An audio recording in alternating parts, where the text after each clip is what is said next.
Long before memory could be stored in symbols and long before stories were fixed into written form, the world moved at a slower and quieter pace. Human life followed the rhythm of seasons, the movement of animals, and the rise and fall of the sun. There were no cities, no streets, no walls made to separate one group from another. There was only land, water, sky, and small communities moving across vast spaces, adapting carefully to the forces around them. In this distant past, survival depended on attention, patience, and balance.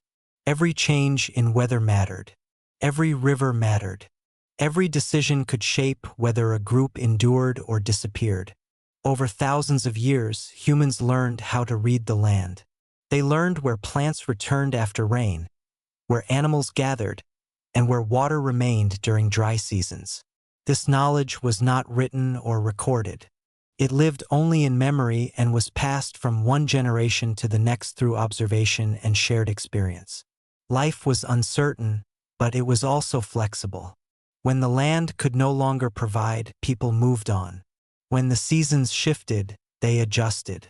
There was no permanent attachment to place, only a careful relationship with it. Yet, in one region of the ancient world, this pattern began to change. The shift did not happen suddenly, and it was not planned. It emerged slowly, shaped by geography, climate, and the steady accumulation of small choices made over many lifetimes. This region lay between two great rivers, in a land that would later be called Mesopotamia. The name itself means the land between rivers, but long before it carried that meaning, it was simply a place where water moved in predictable yet powerful ways.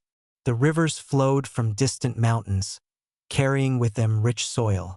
Each year, they flooded their banks, spreading fertile silt across the surrounding plains. When the waters receded, the land was left dark and soft, ready to support plant life. This cycle repeated again and again, creating an environment unlike the dry deserts nearby or the rugged hills farther away. It was neither gentle nor entirely safe, but it offered something rare in the ancient world. It offered abundance if people were willing to understand and manage it. At first, small groups returned to this land seasonally. They hunted animals drawn to water and gathered plants that thrived in the fertile soil. Over time, they noticed patterns. Crops grew well here. Seeds planted after floods produced reliable harvests. The land could be depended upon in a way that other regions could not. Slowly, the idea of staying longer took hold. Temporary shelters became more solid. Camps were used again and again. Movement became less constant. This was not a single moment of decision. No one declared that a city would be built or that life would change forever. Instead, people began to stay because it made sense. The land rewarded patience. The rivers, though dangerous at times, provided stability. With stability came new possibilities. Food could be stored. Tools could be improved. Knowledge could deepen because people remained close to the same land year after year. As populations grew, cooperation became essential. Managing water required shared effort. Floods could destroy crops if left unchecked, but when guided through simple channels, they could nourish fields far from the riverbanks.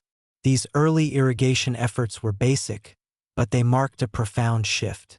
Humans were no longer only responding to nature. They were shaping it carefully and deliberately. With this shift came new challenges. Staying in one place meant facing the consequences of overcrowding, resource strain, and conflict. Waste accumulated. Illness spread more easily. Disagreements became harder to escape. Yet the benefits continued to outweigh the risks. Surplus food meant fewer days spent searching for survival. Time became available for other tasks. Some people focused on toolmaking, others on building, others on organizing shared work. Gradually, a new kind of community emerged. These were not yet cities in the sense later generations would recognize, but they were no longer simple villages either. They were places of continuity, where generations were born, lived, and died without ever leaving the land of their ancestors. Memory became attached to place. The land was no longer just used. It was claimed, cared for, and defended. The environment of Mesopotamia shaped this transformation in powerful ways. The rivers were unpredictable. Floods could come early or late. Droughts could follow seasons of abundance. This uncertainty demanded planning. People learned to anticipate change rather than react to it. Storage became vital. Organization became necessary. Leadership roles emerged not through force alone, but through knowledge and coordination. Those who understood the land best held influence. Those who could organize labor gained authority. Slowly, social structures became more defined. Responsibilities were divided. Trust was placed in individuals who could manage shared resources. These early forms of leadership were practical, rooted in survival rather than dominance. As settlements expanded, physical space changed as well. Homes were built closer together. Paths formed between them. Communal areas developed naturally where people gathered to work, trade, or resolve disputes. Over time, these spaces took on meaning beyond their function. They became centers of social life, places where identity was formed and reinforced. The idea of belonging grew stronger. People began to see themselves not only as members of a family or a group, but as part of a place. This attachment altered how conflicts were handled and how cooperation was maintained. Leaving was no longer the easiest solution. Problems had to be addressed within the community. This growing complexity marked the beginning of something entirely new in human history. For the first time, large numbers of people were living together permanently, relying on systems rather than constant movement. These systems were fragile and often imperfect, but they allowed human society to reach levels of organization never seen before. It is important to understand that this transformation did not happen in isolation. It was the result of countless small decisions made over centuries. No single invention created cities. No single leader directed their rise. Instead, geography provided opportunity, and human adaptability turned opportunity into permanence. As the land between the rivers continued to support growing populations, the seeds of urban life were firmly planted. What followed would reshape not only this region, but the entire course of human civilization. The quiet choices made by early settlers would echo across thousands of years, influencing how societies organized themselves, how power was distributed, and how humans understood their place in the world. At this early stage, however, none of that future was known. There was only the land, the rivers, and the slow realization that life could be built rather than simply endured. The first cities were not yet visible, but their foundations were already taking shape beneath the soil, waiting for time and human effort to bring them fully into existence. As more people settled along the rivers, the rhythm of daily life began to change in subtle but important ways. The land no longer served only as a place to gather food. It became something that required constant attention and care. Fields had to be prepared, canals maintained, and harvests protected. This ongoing responsibility bound people together through shared dependence. Survival was no longer an individual task. It was a collective effort.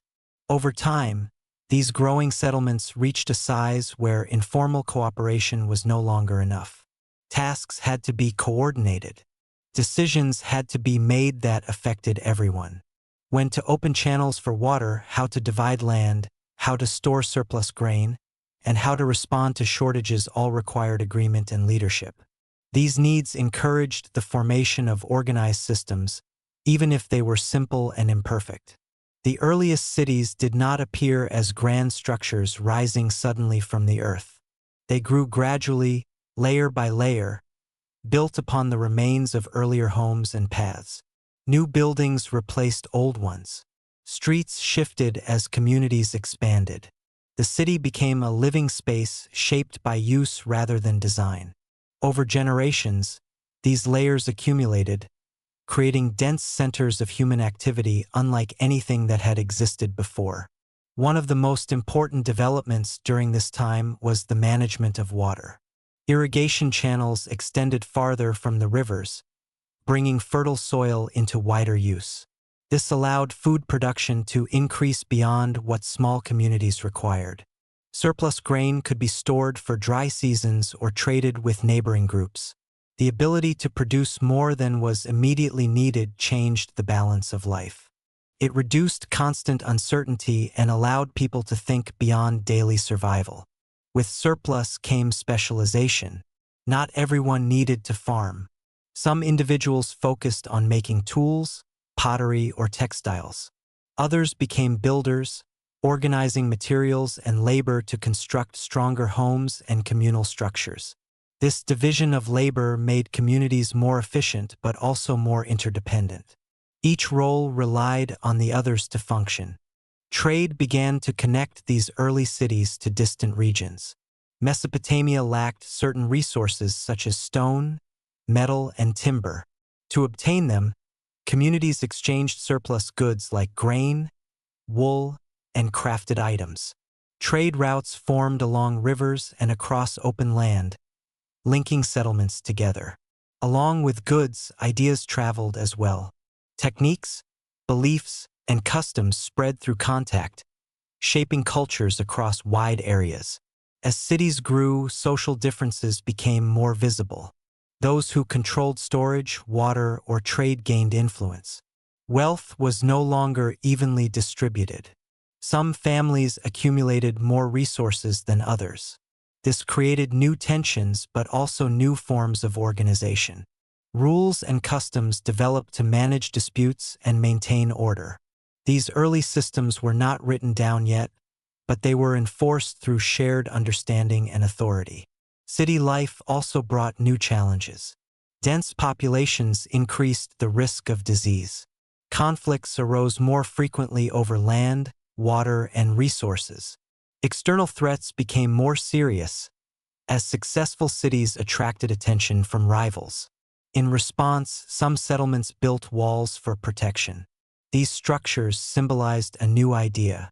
The city was something to be defended, a collective identity worth preserving. Daily life inside these cities followed patterns shaped by labor and environment. Mornings began early, timed with the heat of the day. Work was divided by skill and necessity. Children learned by observing adults, gradually taking on responsibilities. Elders held knowledge of seasons, land, and tradition. Life was demanding, but it was also structured in ways that provided continuity. Communal spaces played an important role in maintaining social cohesion. Areas for gathering, exchanging goods, and resolving conflicts became central to city life. These spaces were not only practical, they reinforced a sense of belonging. Through shared rituals and repeated interactions, people came to see themselves as part of a larger whole. As generations passed, memory and tradition deepened. Stories of ancestors became tied to specific places within the city. Certain locations gained significance beyond their physical use. This growing sense of history marked another shift in human consciousness. The past was no longer abstract. It was embedded in the city itself. By this stage, the transformation from scattered settlement to organized urban life was well underway. Cities had become complex systems that required coordination, trust, and adaptability. They were centers of innovation and vulnerability, prosperity and tension. The foundations of civilization had been laid, even if the people living there could not yet imagine the full impact of what they had created. As cities continued to grow, the flow of goods, people, and responsibilities became too complex to rely on memory alone. The exchange of grain, the storage of supplies, and the distribution of labor required a system that could endure beyond a single person's recollection. Out of this need, a quiet but revolutionary change took place. Marks began to appear on clay, simple impressions at first, pressed by fingers or tools to represent quantities and goods. These marks were not yet language, but they were memory made visible. Over time, these markings grew more refined. Shapes came to represent specific items. Patterns conveyed ownership or destination. Clay tablets, once soft and easily shaped, were dried in the sun, preserving information beyond the moment it was created. This practice allowed decisions to be tracked and agreements to be remembered. It reduced disputes and increased trust, because records could be consulted rather than argued over. Writing, in its earliest form, was born not from a desire to tell stories, but from the need to manage a growing society. As symbols became standardized, those who could read and write them gained influence. Scribes emerged as a distinct group trained through long practice. Their skill was rare and valuable. They worked closely with administrators and leaders, recording transactions, inventories, and decisions. Writing changed the nature of authority. Power could now be documented. Commands could be transmitted accurately. History could begin to take shape, not as memory alone, but as recorded experience. Alongside writing came the gradual development of formal rules. As cities expanded, informal customs were no longer sufficient to resolve disputes fairly. Conflicts over land, trade, and labor required consistent judgment. Systems of law emerged to define acceptable behavior and consequences. These laws were not designed only to punish. They aimed to maintain balance and predictability within the city. When people understood the rules, cooperation became easier. Leadership roles evolved in response to these needs. Figures who coordinated irrigation, defense, and trade began to hold recognized authority. Over time, this authority became centralized. Kingship emerged not simply as dominance, but as a role that combined responsibility, ritual, and governance. Kings were expected to protect the city, maintain order, and ensure favor from the gods. Their power was reinforced by tradition and belief as much as by force. The connection between leadership and the divine became a defining feature of Mesopotamian cities. Rulers were often seen as chosen or supported by the gods. This belief gave legitimacy to their decisions and unified the population under a shared worldview. Temples and palaces stood as physical symbols of this relationship, anchoring political power within sacred space. Writing expanded beyond administration and law. It began to capture hymns, prayers, and myths. These texts preserved shared beliefs and reinforced social values. Through them, the gods were described, the origins of the world were explained, and the place of humans within it was defined. Writing allowed these ideas to spread more widely and endure longer than oral tradition alone. Education became necessary to sustain this system. Training scribes required time and resources. Schools emerged, often connected to temples or administrative centers. Students practiced copying symbols, learning precision and discipline. This education reinforced social hierarchy, as literacy remained limited to a small portion of the population. Knowledge became both a tool and a boundary. As written records accumulated, cities gained a sense of continuity across generations. Decisions made long ago could still influence present actions. Laws could be referenced, debts could be remembered, agreements could be enforced. This continuity strengthened institutions and reduced dependence on individual leaders. The city itself became an enduring entity, greater than any single person. However, this growing complexity also introduced new tensions. Concentrated power invited challenge. Inequality became more visible. Those without access to land, resources, or education relied on systems that did not always serve them equally. Stability depended on constant negotiation between authority and community. When balance failed, unrest followed. Despite these challenges, the systems of writing, law, and governance transformed Mesopotamian cities into organized societies capable of remarkable achievements. They supported large populations, facilitated long-distance trade, and sustained cultural development. The foundations laid during this period would influence civilizations far beyond the land between the rivers. As these structures became firmly established, another force shaped daily life just as deeply. Beneath laws and leadership, beneath trade and technology, lay a shared understanding of the unseen. Belief guided action, explained uncertainty, and bound people together in ways that no rule alone could achieve. In the cities that rose between the rivers, belief was not separate from daily life. It was woven into every action, every decision, and every uncertainty. The world was understood as a place governed by forces beyond human control, forces that shaped the land, the seasons, and the fate of entire communities. The rivers that brought life could also bring destruction. Storms could arrive without warning. Crops could fail despite careful planning. In this environment, belief offered explanation and structure. The gods of Mesopotamia were not distant or abstract. They were seen as active presences, responsible for natural events and human fortune alike. Each city developed close ties to particular deities, who were believed to protect the community and ensure its survival. These gods were associated with elements of nature, social order, and cosmic balance. Their favor was essential, and their anger was feared. Temples stood at the center of city life, both physically and symbolically. They were among the largest and most carefully constructed buildings, rising above homes and workshops. These structures were not only places of worship. They functioned as economic centers, storing grain, managing land, and organizing labor. Priests oversaw rituals and offerings, acting as intermediaries between humans and the divine. Their role was both spiritual and administrative. Rituals followed strict patterns, guided by tradition and belief. Offerings were made to secure protection, prosperity, and forgiveness. Festivals marked seasonal changes and reinforced communal identity.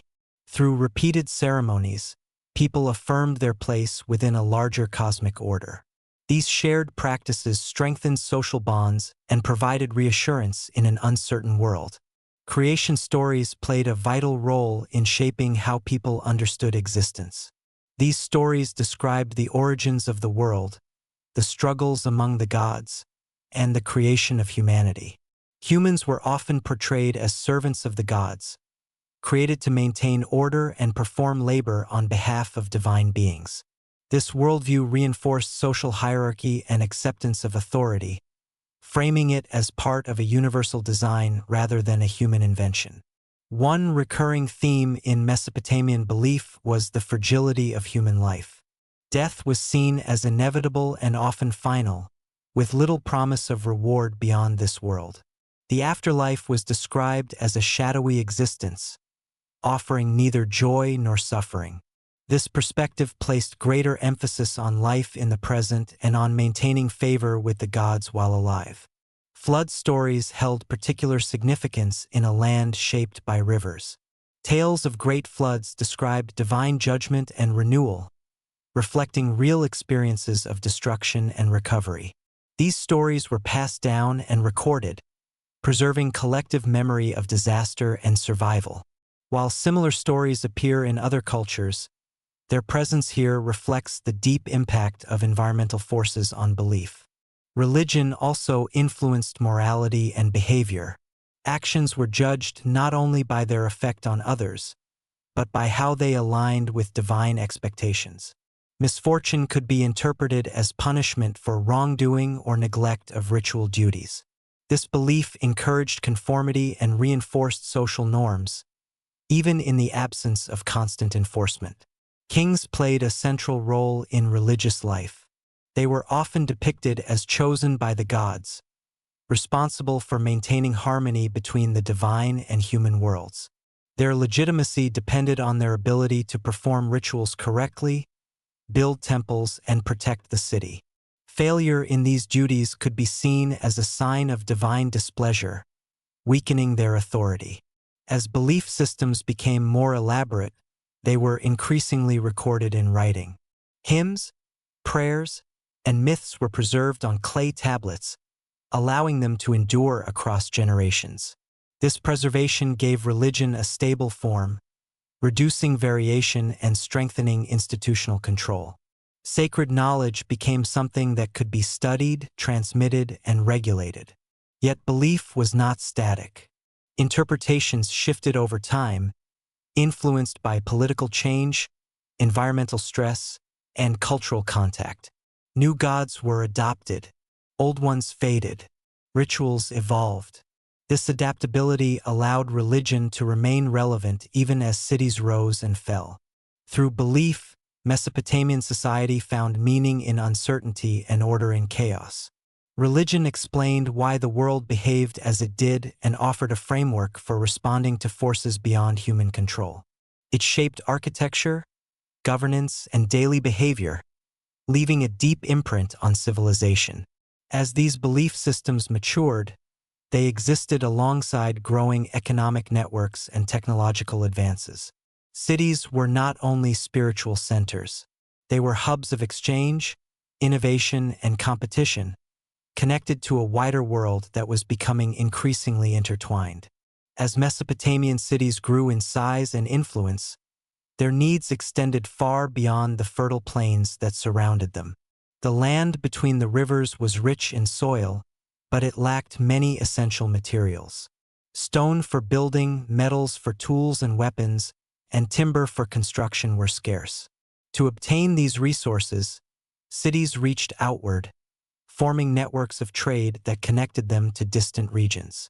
Trade was not a secondary activity. It became a foundation of urban life.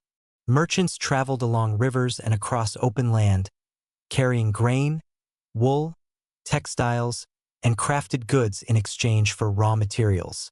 These journeys were slow and uncertain, but they linked Mesopotamia to mountains, forests, and coastlines far beyond its borders. Through trade, cities gained access not only to materials, but also to ideas, technologies, and cultural influences. As trade expanded, specialization deepened. Skilled artisans produced pottery, tools, jewelry, and textiles of increasing quality. Their work required training and experience, passing knowledge from master to apprentice. Workshops formed within cities, contributing to economic growth and social identity. Craftsmanship became a source of pride and status, reflecting the sophistication of urban life. Technological advances supported this expansion.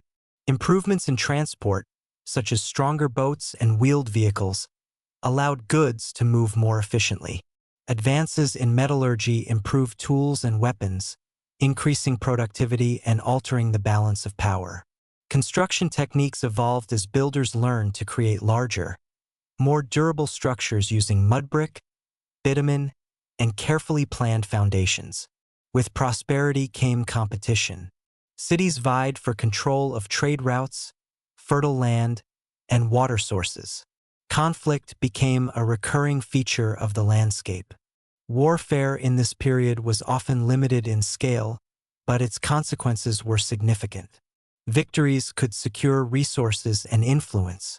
Defeats could weaken a city for generations. Fortifications, weapons, and organized defense became necessary parts of urban planning. Conflict was not constant, but the possibility of it shaped political decisions. Alliances formed and dissolved. Treaties were negotiated and broken. Cities rose to prominence and declined, replaced by rivals who adapted more effectively to changing conditions. This cycle of growth and collapse was not a failure of civilization, but a characteristic of it. Stability was always temporary. Environmental pressure added another layer of challenge. Intensive farming placed strain on the land. Over time, irrigation could lead to soil salinity, reducing crop yields. Managing this required constant adjustment and knowledge. When systems failed, food shortages followed. These pressures tested leadership and social cohesion, revealing the limits of human control over nature. Despite these challenges, Mesopotamian cities demonstrated remarkable resilience. When one center declined, others emerged. Knowledge was not lost entirely. writing, law, and belief systems persisted, carried forward by new powers. Civilization continued not as a single unbroken line, but as a pattern of renewal. Trade and conflict also shaped identity. Cities defined themselves through achievement, architecture, and influence. Success was measured by abundance, protection, and divine favor. This competitive environment drove innovation but also reinforced inequality. Wealth and power became concentrated, while others lived with uncertainty and dependence. Yet even amid rivalry, shared culture connected Mesopotamian cities. Common beliefs, languages, and practices created a sense of familiarity across the region. This cultural continuity allowed ideas to spread and adapt, sustaining civilization through change. As centuries passed, the world of Mesopotamia remained dynamic and fragile. Its cities stood as centers of human achievement and human vulnerability. They demonstrated what was possible when people worked together at scale, and what could be lost when balance failed. The story of these cities does not end with their decline. Their influence extended far beyond their time, shaping future societies in ways both visible and subtle. The land between the rivers became a foundation upon which later civilizations would build, inherit, and reinterpret. Over time, the pressures faced by Mesopotamian cities grew heavier and more complex. Environmental strain slowly altered the land that had once sustained abundance. Irrigation systems that brought life to the fields also carried salts from the rivers into the soil. Generation after generation of farming caused these salts to accumulate, reducing fertility and weakening harvests. The land did not fail suddenly. It declined gradually, often unnoticed until recovery became difficult. Political instability added to this strain. Power shifted repeatedly between cities and rulers. Conquests brought short periods of expansion, followed by fragmentation and rebellion. Maintaining large territories required constant resources, loyalty, and military strength. When leadership weakened, unity fractured. Cities that once thrived under strong organization became vulnerable to internal conflict and external attack. Invasions from surrounding regions further reshaped the landscape. New groups entered Mesopotamia, drawn by its wealth and strategic importance. Some arrived as conquerors, others as settlers. They adopted existing systems of writing, law, and belief, reshaping them to suit new identities. Civilization did not disappear when cities fell. Transformed, absorbed, and continued under new forms. As older centers declined, newer ones rose in their place. Knowledge moved with people. Scribes preserved records. Traditions adapted. The idea of the city endured even as individual cities faded. This continuity reveals an important truth. Mesopotamian civilization was never defined by a single place or ruler. It was defined by systems, habits, and shared understanding. The legacy of the first cities extended far beyond their physical remains. Writing allowed ideas to travel across time. Laws influenced later concepts of justice and governance. Urban planning shaped how future societies organized space and authority. Even modern ways of thinking about administration, economy, and power trace their roots back to these early experiments in collective life. Yet much about Mesopotamia remains uncertain. Archaeological evidence offers fragments rather than complete stories. Written records reflect the perspectives of elites more than ordinary people. Beliefs recorded in clay tablets reveal ideals and fears, but not always daily realities. Many questions remain unanswered. How did most people experience city life? How often did systems fail quietly without record? How did individuals understand their place within such vast structures? These unanswered questions are not gaps to be filled with certainty, but spaces for careful interpretation. They remind us that ancient civilizations were lived by real people navigating complexity, uncertainty, and change. Their world was neither simple nor static. It was shaped by human choices made within natural limits. The first cities emerged because people learned to cooperate at scale. They endured because systems evolved to manage complexity. They declined because no system can remain perfectly balanced forever. This cycle reflects a pattern that continues throughout human history. In the land between the rivers, humanity took its first steps toward permanent urban life. Those steps were cautious, imperfect, and transformative. They reshaped how humans related to land, power, belief, and each other. The echoes of those early cities remain present, not as ruins alone, but as foundations beneath modern civilization. The story of ancient Mesopotamia is not one of inevitable progress or inevitable collapse. It is a story of adaptation, ambition, limitation, and legacy. It shows how deeply human societies are shaped by environment, cooperation, and belief.